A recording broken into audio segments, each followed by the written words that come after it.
Muy buenas noches, amigas y amigos televidentes. Bienvenidos a Univisión.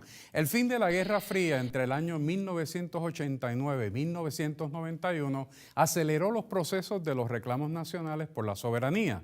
Mientras que para el 1945 existían 49 estados soberanos, para el 2008 la soberanía se extendía a 192 países del globo. Podrían haberse constituido estas naciones y competir en los tiempos de la globalización neoliberal sin la soberanía que le corresponde. Evidentemente no podrían.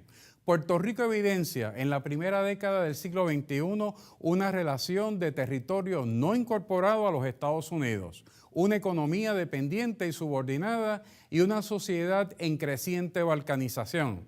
Mientras algunos plantean que hay que mejorar la economía sin atender sus contextos políticos, otros plantean, con el beneficio de las experiencias internacionales, cuán necesarias son la soberanía para entender los retos de la economía. Esta noche hablaremos del significado del reclamo soberanista para Puerto Rico.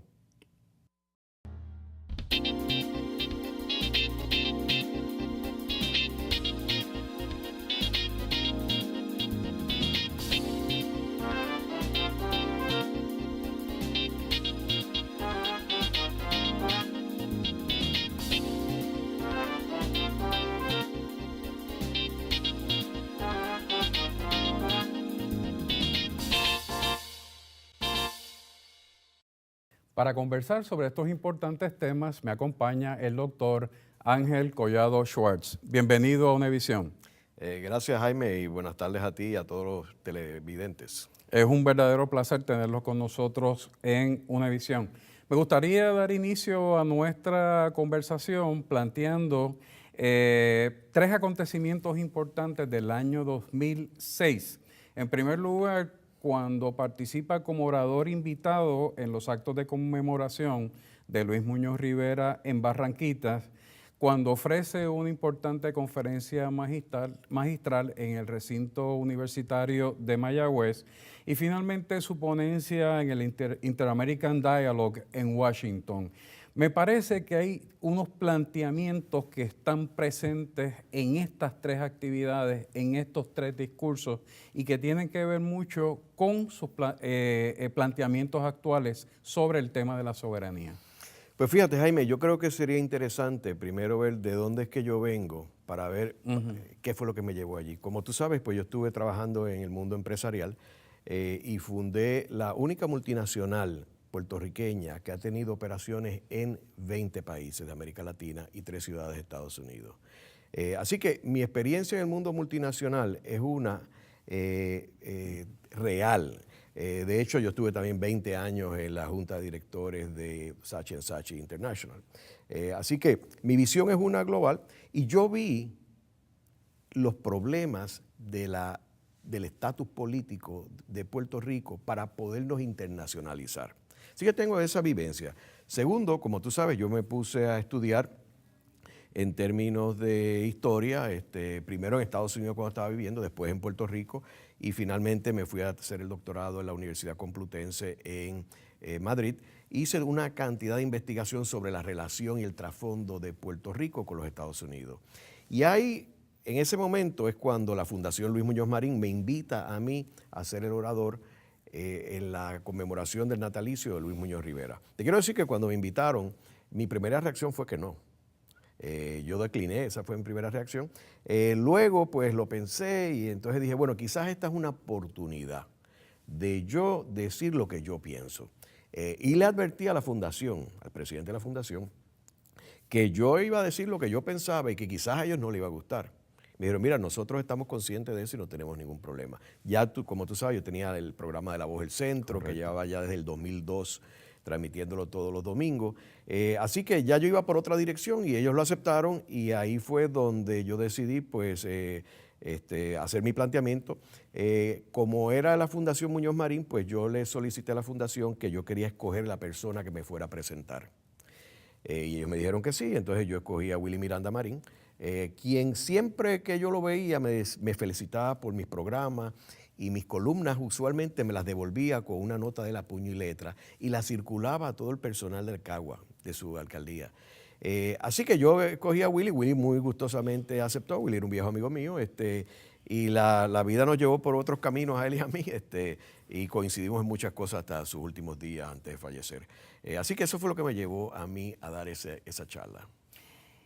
Recuerdo que en el caso de la conmemoración en Barranquitas hubo un planteamiento reiterado sobre un sentimiento de libertad, de un planteamiento de que hasta aquí ha llegado un Ángel Collado Schwartz y aquí empieza otro Ángel Collado Schwartz con una serie de planteamientos muy importantes, críticos, sobre el tema de la soberanía y su vínculo con la transformación y el desarrollo económico. Y reitero esto porque en nuestro país hay un discurso que prevalece entre amplios sectores políticos y partidistas que separan un aspecto del otro. Hablan de que hay que trabajar con lo económico para después trabajar con lo político. Y la pregunta es si con soberanía podemos resolver los problemas que están afectando la transformación de naturaleza económica. Y a mí me parece que en esos tres discursos este planteamiento estuvo muy presente y que ha sido punto de partida de toda una serie de actividades, de proyectos, tanto individuales como la culminación de los estudios doctorales, pero por otro lado, la creación de conciencia sobre la importancia del reclamo de la soberanía al presente. Correcto.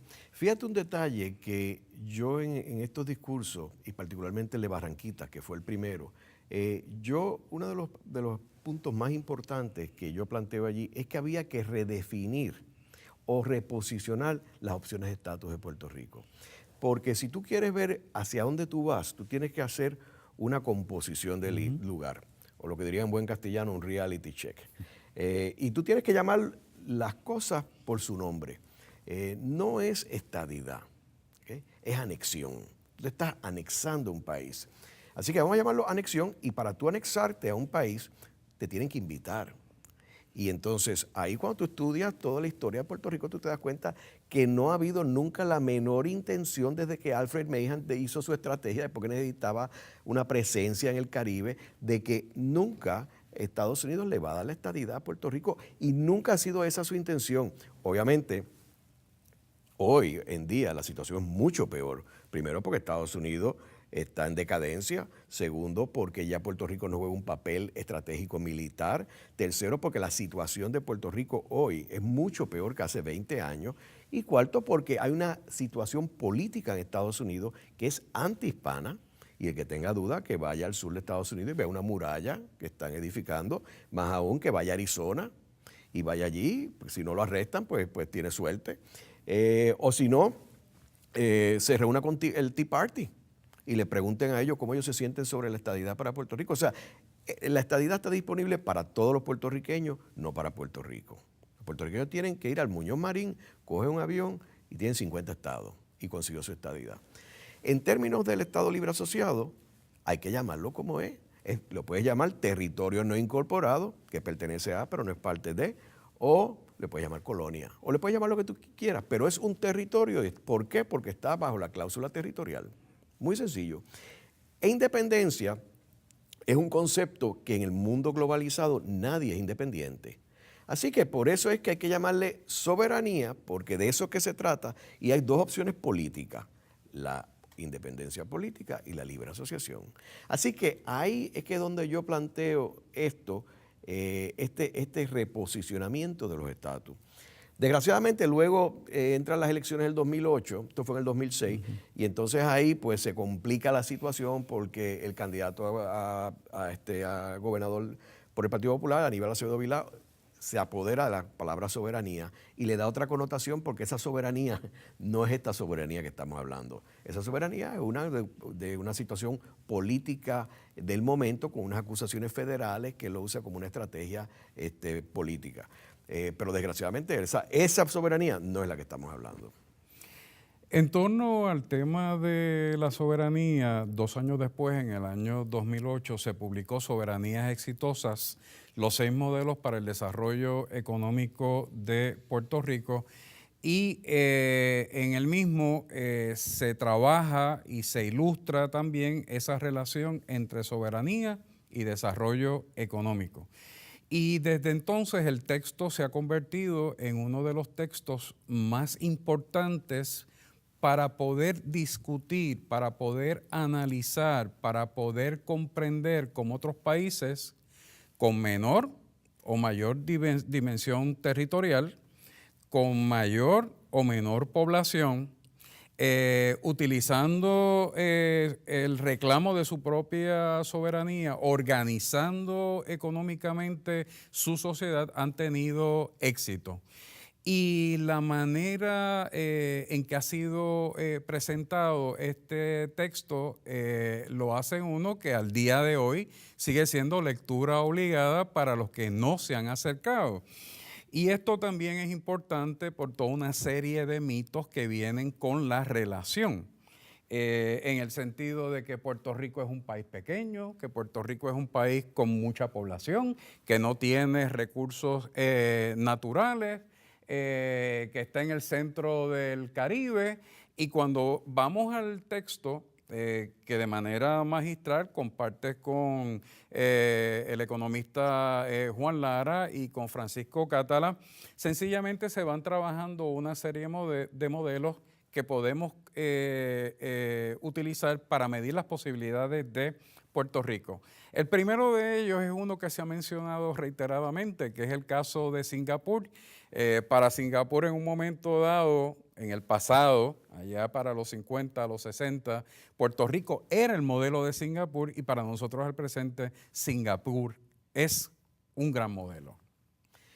Esa serie de esos 6 programas que yo hice con Paco y con Juan, yo creo que fueron la punta de lanza de todo esto que ha culminado en lo que estamos ahora viviendo, que es el movimiento Unión Soberanista. Y tiene que ver que, tenemos que ver que en Puerto Rico, desgraciadamente, lo que tú apuntas, nos dijeron que nosotros no podíamos. Y yo creo que, y eso tiene nombre y apellido, y es el Partido Popular Democrático, siempre hablaba de que la independencia era Haití. Entonces es como si tú le dices a alguien, mira, no salgas a la calle porque te va a pisar un carro. Pues mira, o sea, tú no vas a dejar de salir a la calle porque un vecino lo pisó un carro. Tú solamente tienes que tomar la precaución, mirar para la derecha, a la izquierda, y entonces cruzar la calle. Entonces lo que nosotros planteamos allí es que se puede. Cogemos 6 modelos de escala similar a Puerto Rico. 2 alcanzaron la soberanía antes de la Segunda Guerra Mundial, 2 después de la Segunda Guerra Mundial y 2 después de la caída de la Unión Soviética. Entonces ahí lo que estamos haciendo es, cada uno tiene unas circunstancias distintas. Hay personas que empiezan a criticar que si uno no se parece a Puerto Rico. En ningún momento nosotros decimos que estos modelos son idénticos para Puerto Rico. Cada uno tiene sus peculiaridades. Tú tienes que escoger lo mejor de cada uno para hacer nuestro modelo. Ahora, es curioso porque cuando ellos eran territorios no incorporados, colonias, como quieras llamarle, estaban en una situación parecida a la de Puerto Rico, con una gran dependencia en la metrópoli. Y eso, o sea, no hay que reinventar la rueda. Si ellos lo hicieron, ¿por qué nosotros no podemos hacerlo? Tú mencionas Singapur. Singapur es el caso más dramático, porque estás hablando de un país 14 veces más pequeño que Puerto Rico.